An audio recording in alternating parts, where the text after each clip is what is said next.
ฮัลโหลสบายดีสบายดีลูกค้าเนาะมื้อนี้สิมาอ่าถ่ายคลิปเนาะตัวเครื่องปืนลมเนาะเครื่องปืนลมให้ลูกค้าได้เบิ่งเนาะถือว่าช่วงนี้ก็เข้าป่าได้เนาะช่วงนี้ก็ฝนบ่ตกเนาะฝนเช้าแล้วฤดูหนาวก็เข้ามาแล้วเนาะตอนเช้าก็เริ่มหนาวละเข้าป่าก็คือจีสะดวกสบายขึ้นแล้วเนาะบ่มีฝนตกเนาะก็สิมาถ่ายคลิปปืนลมเนาะให้ลูกค้าเบิ่งเนาะว่ามักแบบใดเนาะมักบอกใดก็จิจัดทรงให้เนาะแบบนี้เพราะว่าเครื่องก็สั่งมาสต็อกไว้เนาะลูกค้าคนใดมักก็มีพร้อมส่ง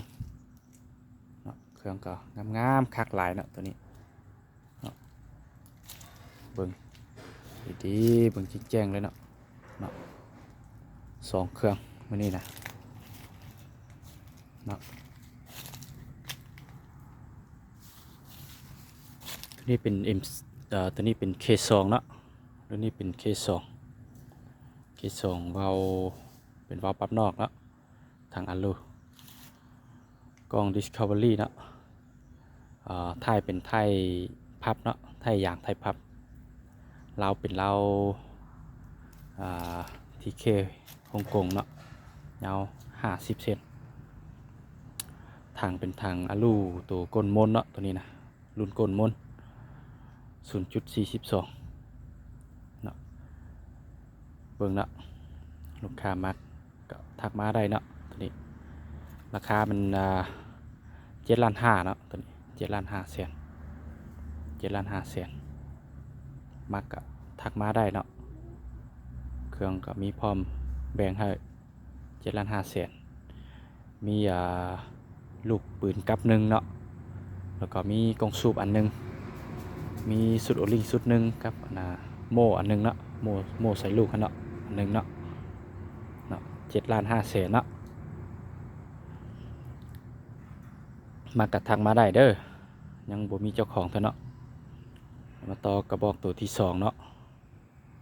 ตัวนี้ก็เป็นทัตติโก้เนาะดูนี่เป็นทัตติโก้ตามที่เขาเขียนเนาะเบิ่งเนาะซื้อมันเนาะทัตติโก้เนาะถังคาร์บอนเนาะ 0.5 กล้อง BSA ตัวนี้ท้ายเป็นท้ายยางท้ายพับเนาะตัวนี้ท้ายยางท้ายพับได้เราเป็นเรา TK ฮ่องกงเนาะงามเนาะเบิ่งเนาะละเอียดเนาะของไซงอนเนาะตัวนี้เป็นงานไซงอนเลยมักก็จัดส่งให้ได้เนาะอันนี้ส่งได้ให้ลูกค้ารับประกันเนาะความแม่น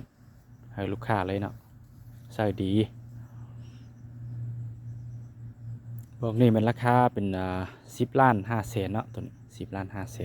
10,500,000มี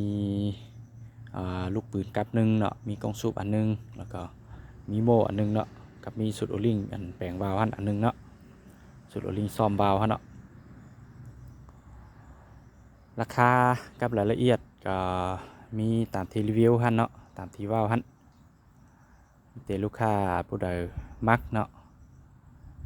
ผู้ที่มักแท้ก็ทักมาโทรมาเนาะตามเบอร์ที่ว่าจดไว้เนาะเบอร์ WhatsApp เบอร์โทรก็ได้เนาะเนาะสนใจก็ทักมาเด้อ